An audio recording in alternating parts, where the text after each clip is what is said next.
শীতকাল হচ্ছে পিঠা খাওয়ার সবথেকে উত্তম একটা সময়।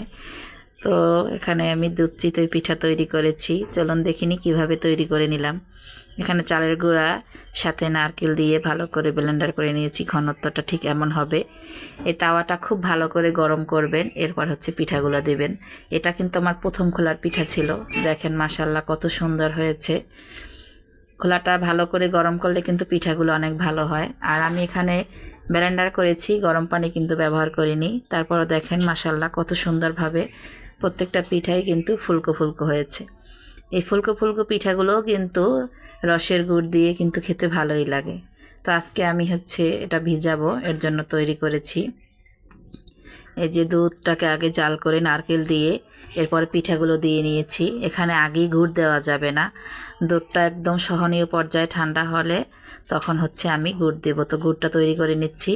গুড়টা আমি একটু পানি দিয়ে জাল করে নিচ্ছি। এই গুড়টা কিন্তু সম্পূর্ণ ঠান্ডা করে এরপরে দুধে দিতে হবে। আর আপনারা অবশ্যই চেষ্টা করবেন এই দুধের সাথে সামান্য একটু গুড় মিশিয়ে এরপর আগে দেখতে, কারণ অনেক গুড় আছে ঠান্ডা দুধে দিলেও দুধ ফেটে যায়।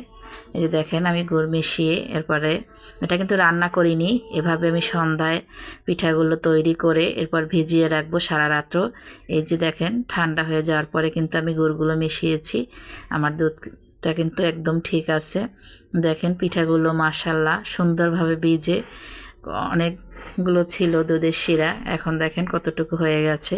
এটা আমি সন্ধ্যায় তৈরি করেছি আর সকালে পরিবেশন করেছি, আলহামদুলিল্লাহ।